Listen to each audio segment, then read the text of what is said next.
And when Rhino plays that music here on Good Things, you know we're going to get to talk about the space and beyond, which I'm so excited about. So joining us today on Good Things is Justin Lucas. He is a NASA project manager at NASA's Stennis Space Center in Bay St. Louis, and he's helping lay the framework for reaching America's new deep space goals. So welcome, Justin. Thank you very much for having me. I think this is super cool. I love that you're a hometown boy that then got to, see his dreams come to life and get to work at NASA right there from home. But let's go back a little in time. I want to talk about when you were a kid and you got the opportunity to visit the Stennis Space Center, which we encourage so many to do here. What was that experience like? I remember as a kid, I went with one of my old friends, Will Bacon, and his dad. We visited the old visitor center at Stennis with the observation tower. We spent a few hours playing in the visitor center, seeing all the displays. I remember seeing the moon rocking, and I couldn't believe that I was seeing something from another world. I was really curious how it felt. How far could I throw it? Was it rough? Was it smooth? It was very enlightening. Would you say that you were a curious kid by nature? Absolutely. I was always asking questions about how things worked, just for about anything. I was always trying to push the limits, and especially when I was a kid, making remote control cars faster, trying to modify toys to make them better, for me anyway. I'm always wondering how I could build my forts in my backyard bigger and better. Well, you must have had some pretty cool forts there in Gulfport, having sort of the beach and all of that at your disposal. I mean, were you curious about ocean exploration, or was it always sort of space exploration for you? I think the curiosity was just really how things worked, and to promote those things. It wasn't really specific to space in the beginning, but as I progressed, as I grew and as I progressed throughout my career, it became more and more intriguing to want to be a part of that organization. So you're obviously building things, which is sort of ingrained in your DNA if you were doing that from a small kid. You grew up, you decided to go to the higher education there at Mississippi State. What was it about engineering? I mean, was it just feeling like you could take your kid toys on like a grander scale and make make real life big things, or what was it about engineering that drew you in? Well, so my parents, they were always saying when I was a kid, you're going to be an engineer when you grow up. And so that thought and mentality just kind of carried with me as I grew up. And I remember graduating from Gulfport High School, I knew exactly what I wanted to do. I wanted to go straight into mechanical engineering at Mississippi State. But then you got the opportunity to sort of find or realize, I guess, a childlike dream of working for NASA. So how does an engineer find his way back into space exploration? So, I mean, really, you just have to work hard. And so, in my experience, it was more about the mechanical portions and rotating equipment and fixed equipment. And with that, I was able to utilize my knowledge and experience to move into building things for the Artemis program and for Stennis. And I just continue to build things. It's always been an amazing an opportunity to grow as an individual and as a professional, to continue to build things and expand on things at Stennis, especially some of the critical systems for testing. I was just going to say, there at Stennis, man, they do some good building in terms of building and testing the engines that, take people to the moon and sort of beyond. So right now, though, I mean, you've been there. How long have you been with Stennis?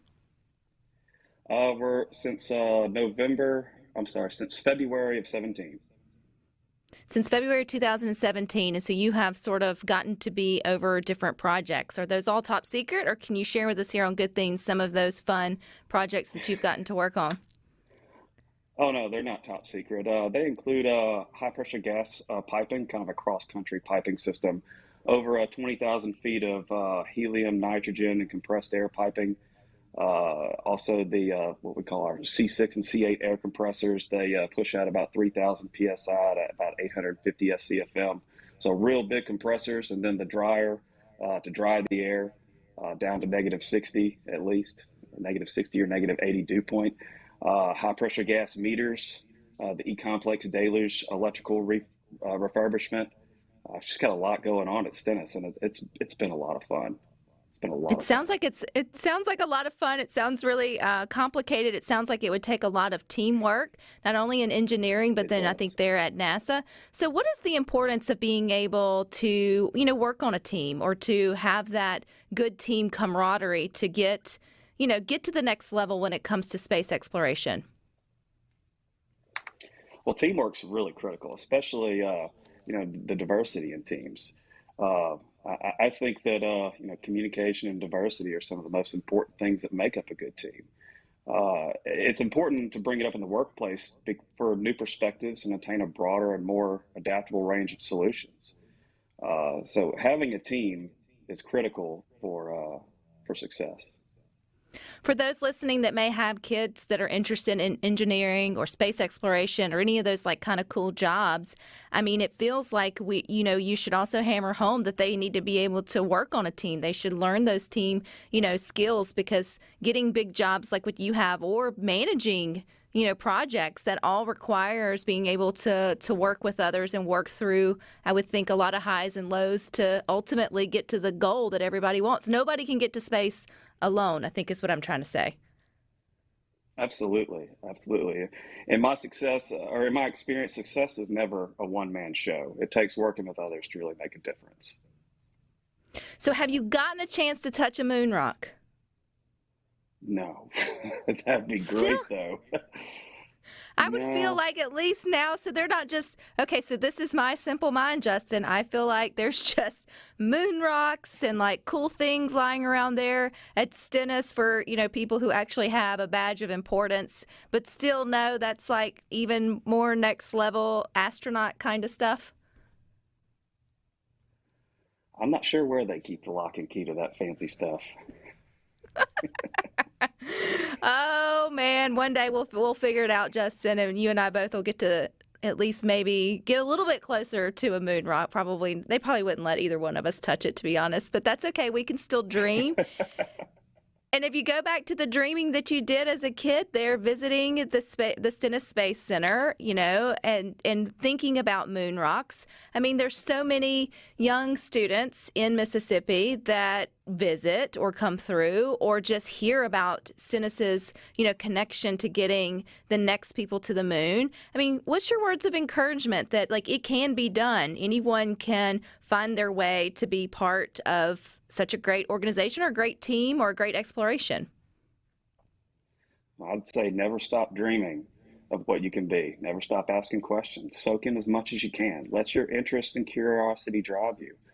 Never stop believing you can make a difference. And also, go take a look at the Infinity Science Center just outside of Stennis. They have some amazing displays that can teach a lot about our understanding and history of space exploration.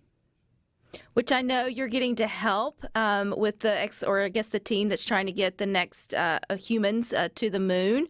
Anything you can tell us behind the scenes about that? Is it getting close? Is it getting exciting? I know it's always exciting. We're, oh yeah, we're getting close. I recall watching the SLS core stage uh, conduct its second test, and it was incredible. It's absolutely incredible watching it. So it's nice to see, or it's amazing to see how my projects and my contributions are getting us back to the moon, or helping Well, getting us maybe back to the moon. this is our plan, Justin. We're going to have to befriend one of the astronauts that's going to the moon. We will tell them all the hard work that went on and your backstory as being a kid and seeing a moon rock. And maybe they can get past customs when they head back to the U.S. and stick a rock or two in their in their pouches for us. I'm sure they'll disintegrate or do something crazy coming back into the atmosphere. But one can hope and wish, right? Absolutely, So if it wasn't a moon absolutely. rock, would you ever have like what would be okay, so if you weren't doing what you were doing now, what is like your dream job for NASA? Astronaut? I really love. No, I wouldn't want to be an astronaut. I like to keep my feet on the ground. I really love what I do at NASA right now. I have the opportunity to work with some amazing people. I mean, it's invigorating to be around people and talk to people who speak my language. Yeah, I get to work some of the largest projects in the test complex and really see how they make a difference, not just for SLS, but for RS-25 and other programs as well within our E complex, which is a component testing facility for NASA and for lots of other customers. So it's really, I really can't see myself doing anything else that I would love as much as I do right now. But hey, that's not to say that I couldn't find something later on. Well, you never know. The sky's the limit, right, Justin? Well, we That's all right. think that That's you right. guys are rock stars here on Good Things. We are big fans of all things that happen there at Stennis. We love to know that hometown, people get to realize their space dreams right there and still get to work close to home at Stennis. So thank you for your time. Congratulations. Keep it up. You're welcome. Thank you for having me. All right, I'm going to keep that dream of a moon rock, though, alive and well, and we're going to figure it out, Justin, okay? Me too. Sounds good. Thank you very much. All right, stick with us. We got more good things up.